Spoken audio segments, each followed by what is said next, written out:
Welcome all to Off the Cuff. Hope you all are having a wonderful morning, listeners. Well, we all have read and heard about how India got its independence from the British. But do we know what happened during partition? Do we have information in our history books about partition? We know at the stroke of midnight, uh, you know, we got the independence, and Nehru was our first prime minister. But because of partition, I'll say the largest mass displacement in recent history happened, and the entire subcontinent was changed forever. And obviously, it had a global impact too. And I do have a guest today who is immersed in this subject. I would like to warmly welcome Guneeta Bhalla, founder and executive director of the 1947 Partition Archives. Guneeta, welcome. Thank you so much for having me here. It is my pleasure. And what I read was that, her father's family also migrated from Lahore to Amritsar in 1947. Indeed, yes. So I'm sure you have heard stories from your own family. Like I said, she's the founder of the Partition Archives. Please tell us a little bit about yourself, about your family, and what made you start this archive. Yeah, so my family lived in Lahore, Yes. like you mentioned, before partition. And they were lucky, they made it out alive, but they Yes. lost everything. And Lahore had been, an ancestral place. Our family had always had a place in Lahore for Yes. generations. Uh-huh. And so that was suddenly broken in 1947. And, when I was growing up, we moved to the United States. So I'll tell you a little bit about me. Okay. I was born in India. I'm from Punjab, Okay. coming from an army family. Yeah. So I spent time growing up in places like Kashmir, Ladakh, and of course, my nanke, my maternal grandparents, they lived very close to the border with Pakistan. Okay. So near the Wagah border and the Hussainiwala, sort of in between them, in Faridkot district. Ji. And so we used to go to the border for fun. We used to go there Yeah, just for fun to wave at the guards on the other side. yeah. And I used to wonder, I had heard that my father's family had come from the other side. It was sort of this untouchable space. Right. Grandmother had told me stories after we moved to the United States growing up. And these stories really clashed with what we learned in school. Right. So in school, it was completely missing, not just Yes. here in the United States, Yeah. in India too. That's true. Yes. And so it was, so I realized that this history is being erased. It's being forgotten. Millions of people experience this. This is back in 2008, 2009. It really was a dying Yes. memory at that time.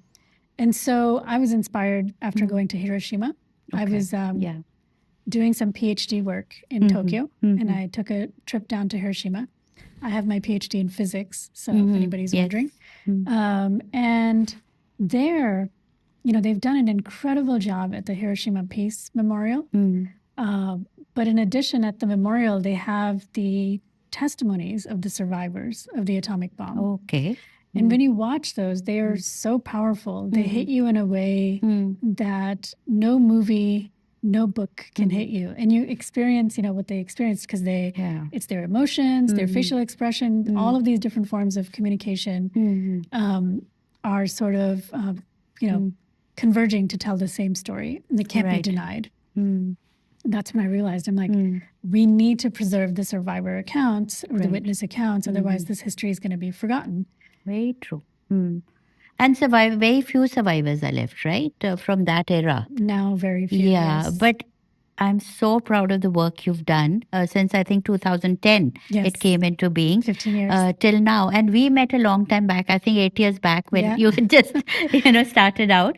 And I keep following you, on the internet, on social media. And I just say, what a mammoth task to, uncover these stories and bring them so beautifully to the people. And I think until you started talking about it, nobody did. So congratulations and kudos to the entire team and volunteers for all the work you've done.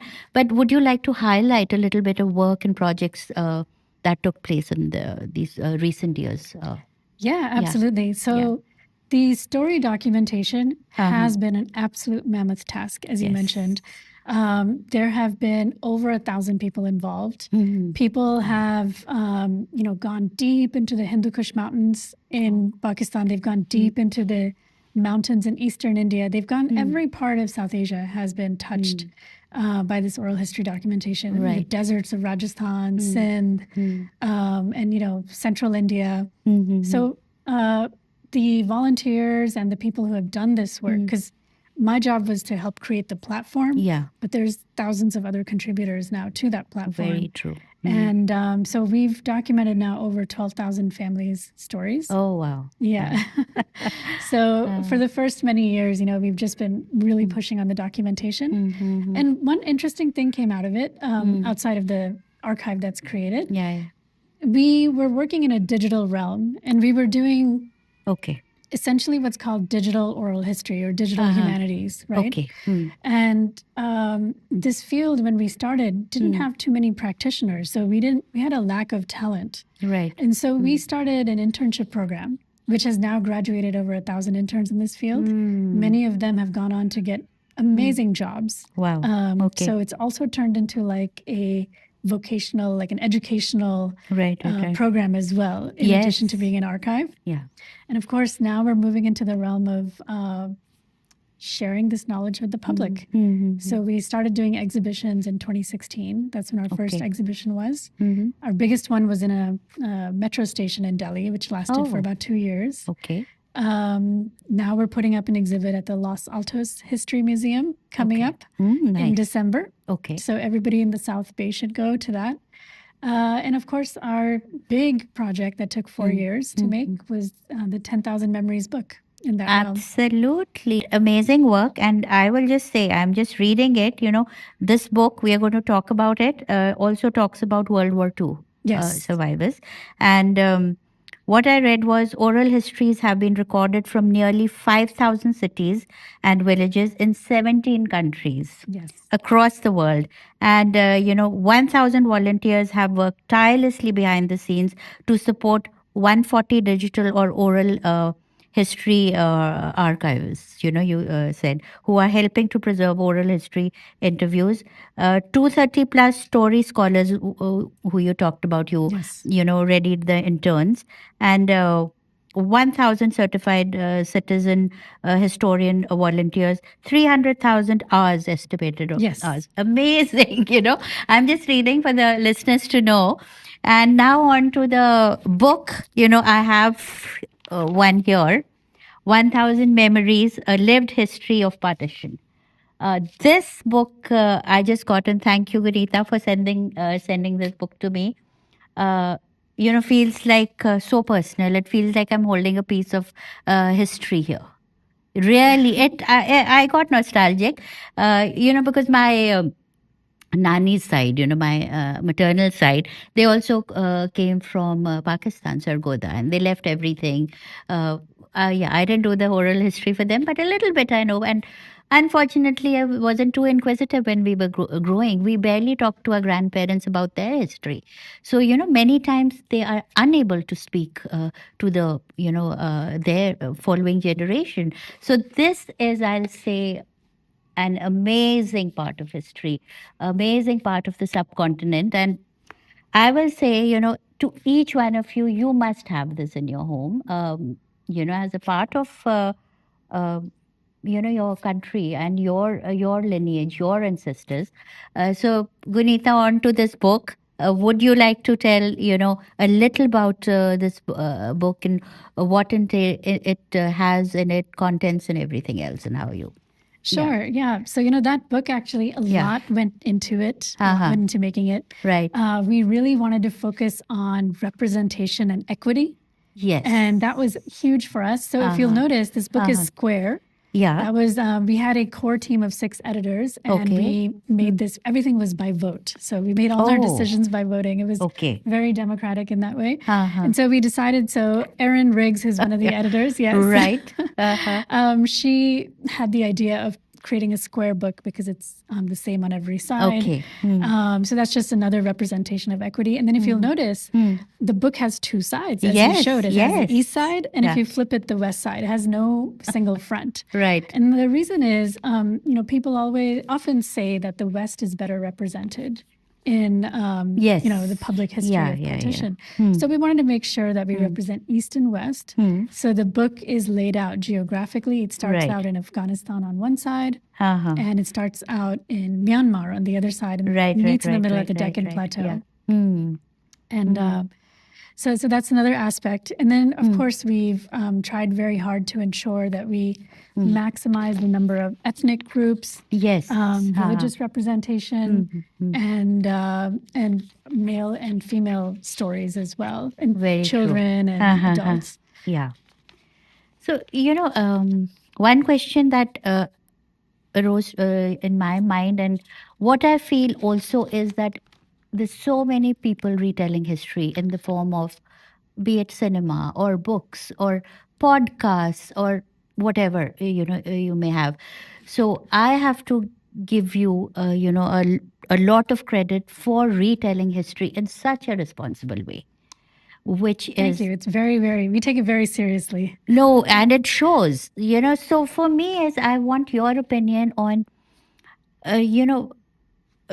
about collecting stories, retelling them in the most authentic way. So, do you think, and to the people who are just showing one part of history, be it riots taking place and certain community being suppressed and oppressed, and so just one part of history. Do you think how dangerous is it in our times? I think it's extremely dangerous. Yeah. I think even if you look back at the time of partition, yes, the reason that people got so polarized in society was because histories were being told in a one-sided manner. Yes. And in a manner where people tend to self-victimize. They consider their community to be a victim. Yes. And that creates a lot of angst amongst people. Mm-hmm. And it creates a desire for people to sort of fight back. And, very true. And so, it's very dangerous also. And, it comes down to, well, why are we telling history? Is it because we want to understand from the past and not repeat those mistakes? Yes. In which case, you need to really dig around on all sides and have an open mind. Or are we doing it to satisfy our ego and a certain perspective that we want to push out? So we have to ask ourselves why. Why are we doing this? Oh, okay. Yeah, that's a question. But anything, I'll definitely like you to share. I'm sure there must be so many stories, and I've just browsed through the book, and so many headlines have captured me. They are like tremendous. So any story that you'd like to share, you can talk about it. But the most challenging part of creating this memoir. The most challenging part, of course, was we had to make sure that all of the families whose stories were in here were on board. Yeah. And I would say, so we have the first book. So this is going to be a series of 20 books. Oh, this is the first one. Sure. Because the archive is huge and there's about 300 stories in this one. And even then, we still had times when after the book came out, maybe somebody was not satisfied or there was a mistake. Oh, okay. But we had to verify, we had to do a lot of fact checking. Okay. And then we've also got more than 100 images from other archives in here to support the stories. Right. And of course, chasing after the copyright holders of those sometimes took months. Yeah. Because sometimes we couldn't figure out who held the copyright. Amazing pictures. Absolutely. Yeah. And so those things were really challenging. And of course, just getting the formatting of the book together, all those little tiny little things like dotting your I's, crossing the T's, really took way more time than we expected. But it was a mammoth effort. We had 6 different artists working on it. We had 40 curators working on it. Right. So it took a lot of time. And I'm sure language also played such an important part because if if the survivors are recalling their past, they need to be comfortable in what they're, so how did that go? And obviously you said, gender also played a part because I don't know, but I'd say women must have gone through the more, emotional and physical, and I don't know. I don't, I can't even go there. Um, Emotional upheaval. So, anything you'd like to touch on that? On the gender issue? The gender issue and language also. Yeah, so I'll address the language first. Yes. For the language, yes, we always interview in the language that a person's most comfortable in. Okay. And then what happens is that the oral historian, the person who recorded the story, they will submit an abstract of the story. And that abstract, regardless of what language it's in, it immediately gets translated into English. And yes, there will always be loss in translation. That's just the nature. But you're balancing that loss with accessibility. So now it becomes accessible to more people. So, very true. Yeah. Yeah. So that's the language issue. But yes, we focus on the language of comfort for the interviewee. So I think there's 36 languages represented in the archive. Yeah. In terms of the gender issue, what I'm finding is, yes, I think, there was some amazing work done by Urvashi Butalia, Ritu Menon, and so on the gender issue, on kidnapping of women, and so on. But in terms of emotional trauma, I wouldn't say it was worse for either one gender, because another thing that we're finding, which I haven't seen much written about, is the family breadwinners, the trauma that they went through. So these are usually dads in their 40s and 50s, between, I would say 40s and 60s, that age group especially. Imagine you're starting to settle down in life, or you're pretty settled in life, and you're suddenly losing everything. And that's not an age where you can hustle anymore. Yes. And so you see a lot of cases in our stories where people recall overwhelmingly about the father figure dying within 1 year of partition. Very true, very true. Through heart attacks, strokes, suicide. Grandfather also, yeah. Oh, wow. Passed away early. Oh, wow. Because of, like you're saying, moving and leaving everything behind and starting anew is difficult. Did your grandfather have to move as well? Yeah, they moved from my maternal side. Oh, wow. Yeah. They came. The entire family had to move to the north. Yeah. Yeah, that's what I remember. My mom telling. So not an easy. I will agree there, and a good point you made. About gender equation. Yeah. So, I mean, women experienced a different kind of violence, they experienced a lot of sexual violence. There's nothing to hide about that happened, kidnapping and so on. But men also experienced violence. They experienced a different type of violence, and they experienced a different type of emotional trauma. But the breadwinning emotional trauma did hit a lot of women too. Very true. Yeah. So because there were women who became widowed at that time and they had children. Yes. Single. And so you had that happen. But yeah, very, very traumatic time. I don't think you can really completely generalize. Yes. Very true. Very true. But yeah, there are. These are human stories. I have to. Yeah. Everybody, nobody was spared, unfortunately. Yeah. Everybody was affected by this. So I will completely agree with you on that. I know time is, but I would want you to, I know there's like so many stories, but any account you remember, where, and you'd like to share when you were, recording a story. Sure. Yeah. So, I mean, I remember every single story that's in the book, we worked with them so much, but also I remember hundreds and hundreds of other stories from the archive. Okay. But quite often when I'm asked this question, I usually recall this one story of a local gentleman here from the Bay Area. His name is Ali Shan. Okay. And I recall his story because there's such a huge lesson for the future in that story. And there's another hidden aspect of partition that isn't talked about. So, there was a lot of children who were orphaned at that time.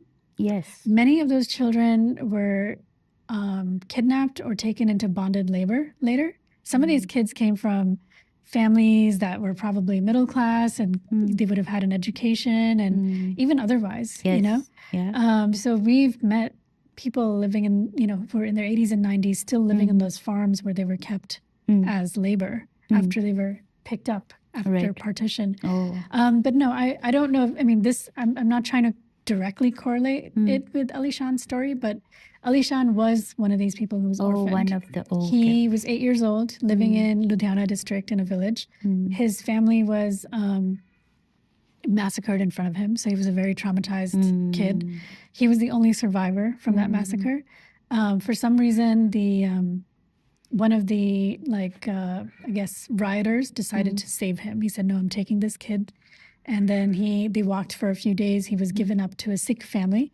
That family was raising him as a Sikh. So for 6 months, he was Sikh.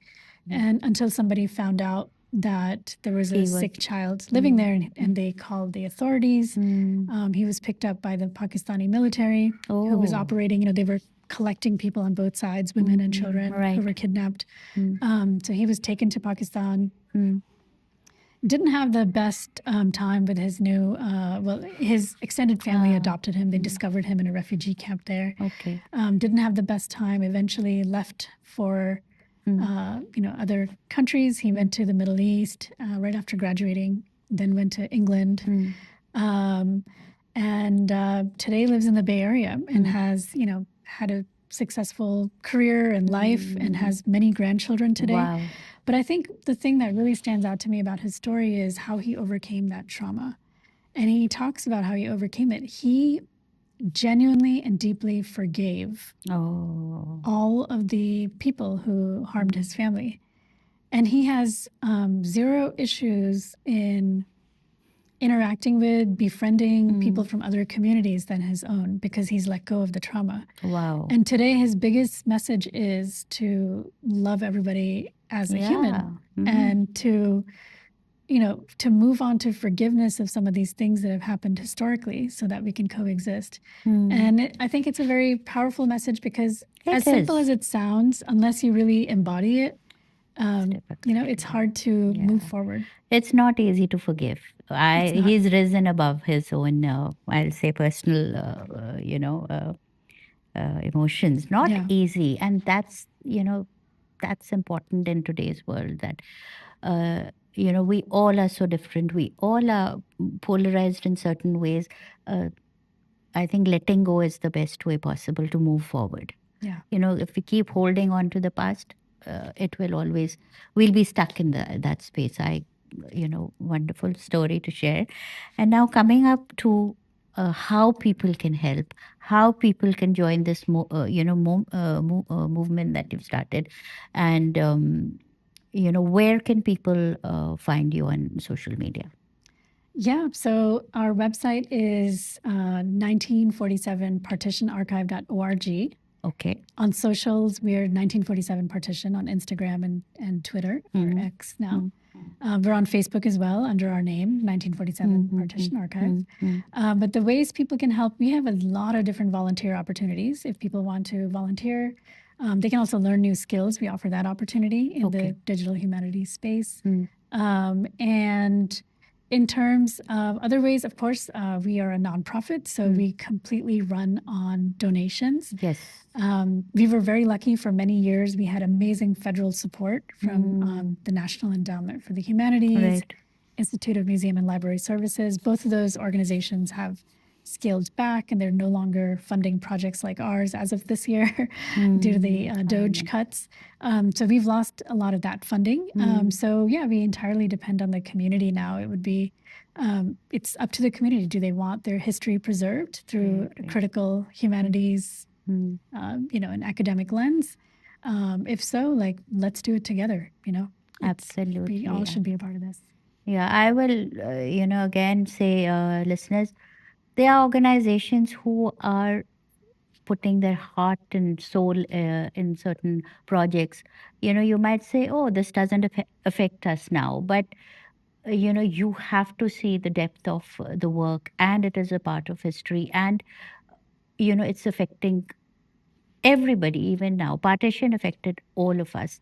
And do go to the websites Guneeta has talked about. Please, please, please donate whatever you can because, that's how she will be able to do the work that, they're meant to do. A lot of people are just putting in free work right now. And she herself has, I've been seeing her for so long, traveling and meeting people and, meeting organizations, speaking at different engagements. She's doing it all on her own. So anything, any support would be, a welcome. So please look into the website. 1947 Partition Partition, Archive. 1947 partitionarchives.org. Go there and donate, I'll say. Anything else, Guneeta? Last words that I know. Well, thank you so much for having me here. Absolutely. And I also wanted to point out this artwork. I was about to say that. By Tanya. I don't know if you want to say something about it. Absolutely. And listeners, we have this beautiful piece of art by Tanya Momi. She's a Bay Area resident and a professional painter. Go to tanyamomi.com and look at her work. This, again, evokes a lot of emotions in anybody who sees this craft. This picture is of her grandmother, uh, you know, and you can see this. It is about partition. Uh, that's all I'll say. Thank you, Tanya, for giving us the painting and making it a backdrop for this interview, which is very apt, I'll say. And Tanya's father's interview is in the Partition Archive. Oh, lovely. Yeah. So, he was another person who's a literary scholar and has written numerous books. So, do check into tanyamomi.com's, and her work. Jate, first of all, thank you, Guneeta, for, thinking of starting these archives, I'll say, and retelling history in such a I'll say unbiased manner, which is very difficult these days and much needed and very important. So I wrote this poem I write sometimes on partition only a long time back. I'll read it and I'll see if we have time to this thing that एक घड़ी एक फुलकारी का कुर्ता एक पुराना थैला झुमका नथनी पायल ये मेरी विरासत है बंटवारे की वो चीखे वो आंसू खून के कतरे बेबस सी नजरें ढूंढती अपनों को दिल में अब सन्नाटा है एक डर सीने में बसता है उस वक्त का जब छोड़ा था मैंने अपने घर को अपनी मिट्टी को अपने आंगन को और कुछ रिश्तों को जो रूठ गए और टूट गए एक पल में देखो एक लकीर ने मेरा इतिहास बदल दिया देखो एक लकीर ने मेरा इतिहास बदल दिया हिंदुस्तानी से मुझे हिंदू मुस्लिम और सिख कर दिया Thank you. This Beautiful. Is what I feel about this, event that took place. I think millions were killed, and I think 14 million became refugees in their own homes.